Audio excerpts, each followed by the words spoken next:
Okay, nice to be here today. Now, my name is Masaki Nakayama. I am the GM here at Apex Integration, or otherwise better known as Apex USA. How did I first get into cars?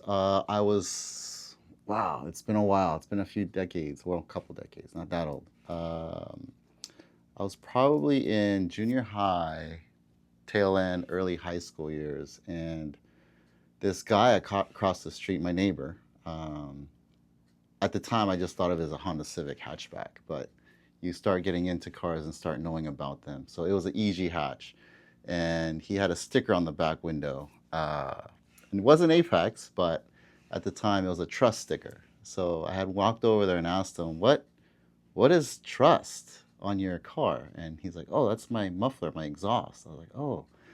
And so that's kind of the first time I saw something that was aftermarket or performance oriented on a vehicle at the time, and like kind of got interested.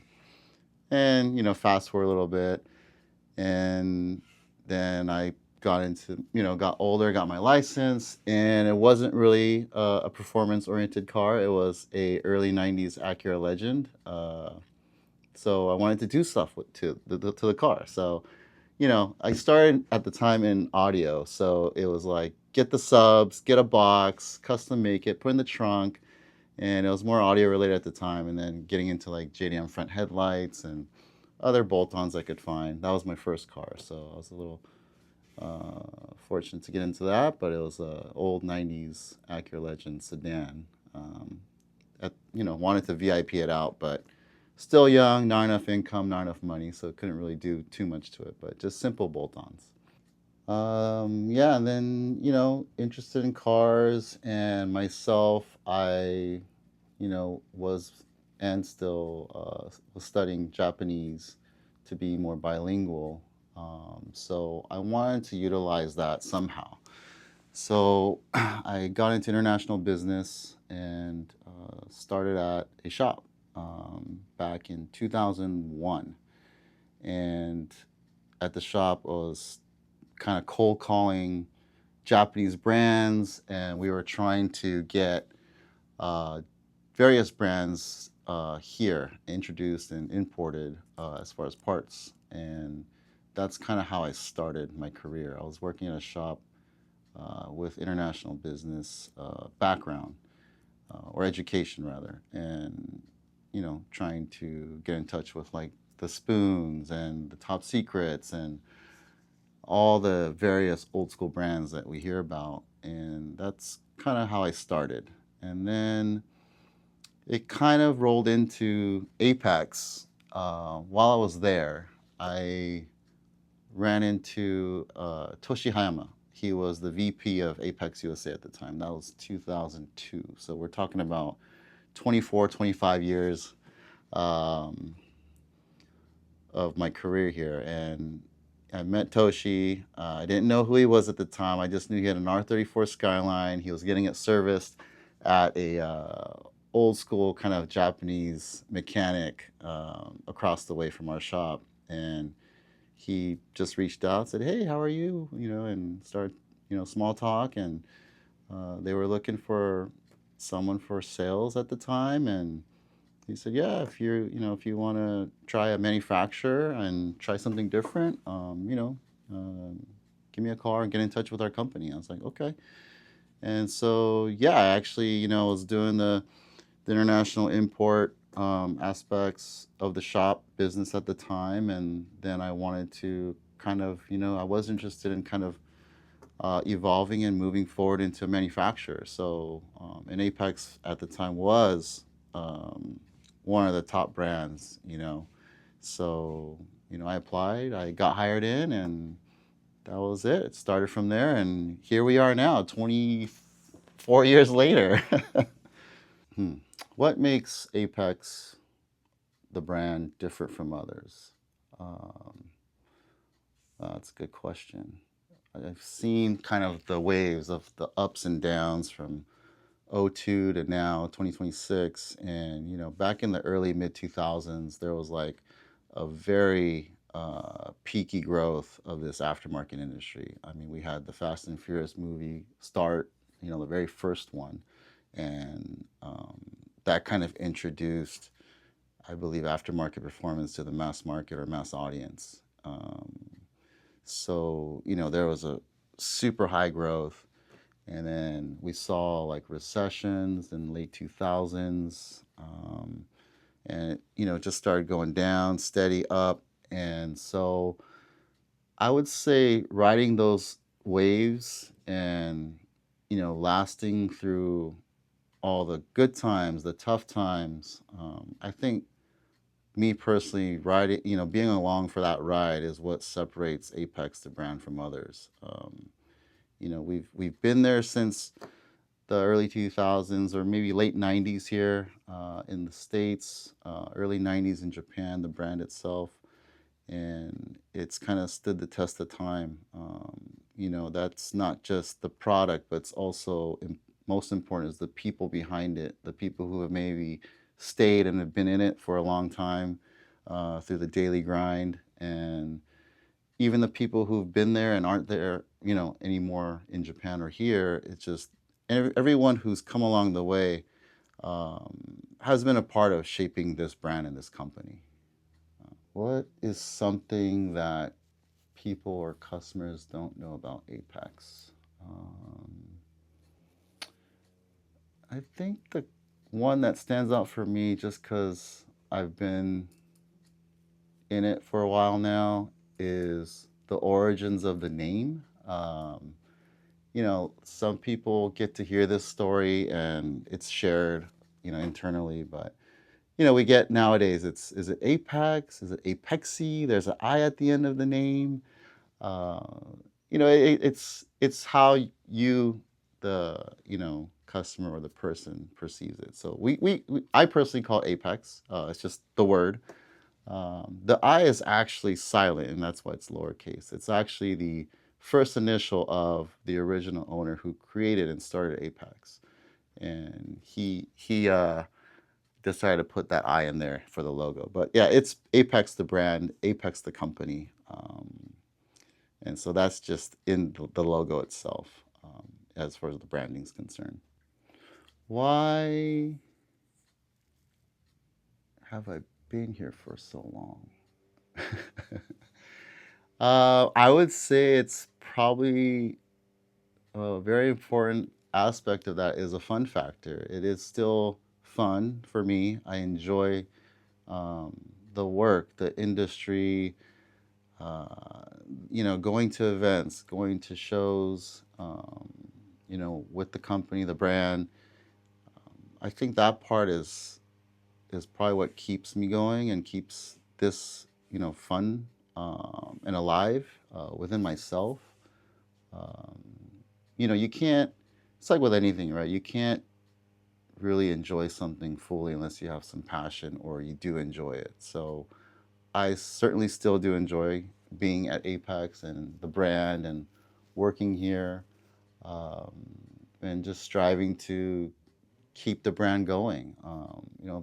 Being here for so long, it's like you don't want to see it lose steam and die or end. You want to be able to foster the growth, keep it steady, and hopefully we can, keep that alive through the next generation of people and, enthusiasts who are passionate about this industry, the parts, the cars, the events, every aspect about it.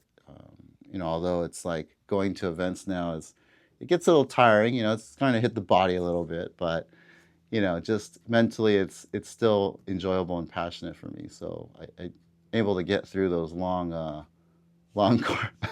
weekend events um, with no issues. People often ask, "How did you get started in this industry?" Or they'll walk up to you and say, "Oh, what do you enjoy about it?" Or how did you get here? For me, my story is, I saw an EG hatch outside my front yard. It was my neighbor's car. Then I started working at a shop, and then I made my way here to Apex. Um, I would say, if you're going to car meets or events, car shows, track days, Anything related to this aftermarket performance industry, I would say keep going. If you enjoy it and you're enthused about it and you're passionate about it, um, go there, show up, and ask a lot of questions. Don't necessarily just read and listen to everything you see online, or that's always good resource, but the best ones are when you're actually face to face with someone who's maybe been around this industry and these companies for a very long time. These are the people that grind out on a daily basis, and there's a certain amount of knowledge that comes with that, with time invested and time being around, um, you know, in the industry, and even for me, for Apex. And nowadays we see other brands, we hang out in our free time, our personal time, and it's not, you know, strictly just brand competition out there. It's, friendly rivalries, but also it's kind of like sticking together. In the grand scheme of things, we're all one, just for us, we're one company of many who are all enthused and passionate about the same thing. And that's kind of why we're here. Um, so hopefully, that we can make that last as long as possible.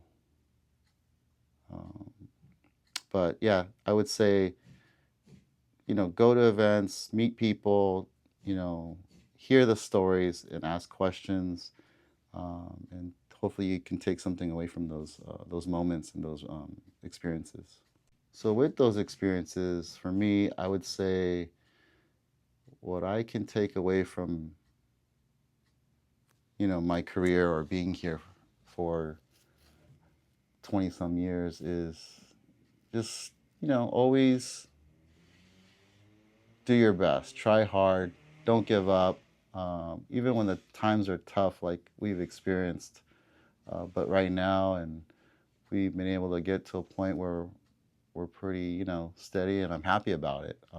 And I think everyone here as well is enjoying themselves, passionate about the work, passionate about what we do, and that's the most important. Once you lose that, and stay focused on your interests.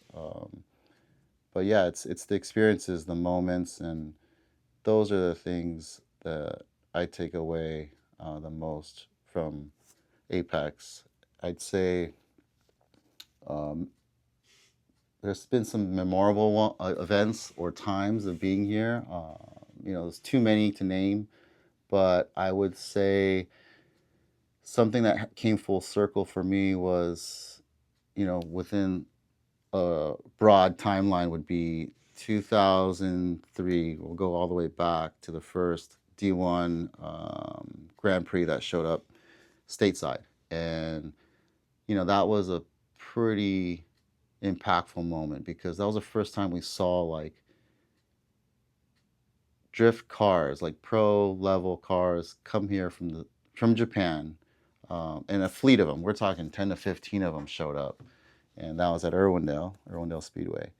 And at the time I was just a sales guy here, doing the events, doing the work, and that weekend we saw something that no one ever saw before, and that was a pretty memorable event, and where we got to see the famous now pretty historic Apex RX-7 FD, driven by Imamura Yoichi. So, and then 20 years later in 2023, we had the opportunity to kind of relive a similar moment where uh, RSR suspension company hosted a RSR Drift Festival in Japan, in which the same vehicle that was in 2003 was running again in Japan with Imamura Yoichi as the driver and the same crew members and mechanics from the 2003 team. And visually observing that was just a moment of emotion that I will never forget. It was pretty surreal too at the time, and yeah, it's that would probably top it for me. That the 03 to 2023, 20 years later, that first time, young, being fresh in the industry, being fresh at this company, and then years later was able to witness a similar kind of aura or scene um, that I had previously decades ago earlier. We get asked this a lot. How do I get into cars, or how do I make my way to what you guys do, or it looks so cool, or for someone like me, I've seen so much generational change and shift from the beginning when I just saw an EG hatch, which I didn't even know was called an EG Civic hatch at the time, and talking to my neighbor and asking him about what that car is and what he has on and what parts is on the car. But for me, it was growing up. It's you get your license, you get a car, and you just want like freedom. So you drive and you meet people, and we're chasing girls, or going out and hanging out with friends, and that's what it was for us. Or going street races, or there wasn't a lot of events or car meets that or cars and coffee or a lot of the things that we experience nowadays. There's so many places you can go and opportunities that where you can enjoy and see various cars or companies, brands, parts, all aspects of. So from back then, just getting into cars was really just freedom from driving and being able to go out and hanging out. And I think that's kind of similar to now. It's the enjoyment or the passion of being with your car and being able to drive and really kind of, I guess, personalize the experience for yourself. So you want to do things to your car, or you see someone's build and you want to be able to do the similar thing to your vehicle as well. But yeah, it's probably different now because I see it as kind of a shift where now you can see everything online or social media. You can ask AI, like, how do I do this, or how do I fix this? And those online resources are good as far as information gathering, and you can kind of decipher yourself like what you're reading and what you're taking in. But at the end of the day, it's really going up to the neighbor and saying, "Hey, what car is that, or what part is that?" Or you go up to a booth, or you're at a car meet or an event, and you ask us questions and ask us, "Hey, um, you know, how do I do certain things, or how do I work on my car?" And for me, it's all through experience or actually going through the motions, right? So, you know, we had to figure things out on our own. I mean, we didn't have online resources that are available to us now. So it's just picking up a wrench or buying a basic tool set and really trying to figure out, how to work on your own car. Um, you kind of have to take the steps forward to really experience and do those things versus just reading about them or um, listening to various opinion. It's good to have information, but it's also what you do with that information and how you work that information for yourself. So I think the best advice that I feel I can give to someone now is, if you're passionate about it and you enjoy it and you really want to, you have a strong interest in whether it be building your own car, being around cars, getting into the car industry, whether it be aftermarket, or OEM manufacturer level, or, there's so many different categories of, that are related to cars. So, um, but really pick what you're interested in and figure out, okay, I want to wrench on cars, or I want to do marketing for cars, or I want to do design, and you got to pick those avenues. But the generalization is, it's all because of cars. So really have that you know interest in asking questions and finding out where people have come from, what people have done, and where are we going to be next, or where can we go together. I feel that might be the best thing you could do is, really just put yourself out there. You can't really have face to face moments and experience if you don't go to a car meet or go to a car event or go to the racetrack or um, kind of involve yourself. You can't really do it from the comfort of your own home and behind a keyboard or your phone. It just, you know, gather and go hang out with other people with a similar interest. Um, so that way, you can kind of gain some more knowledge and background on what cars are, what you want to do with, you know, um, that interest. Lastly, what was my first Apex product? I had at the time I had a was it a '98 Honda Civic Coupe? Was that EM Coupe?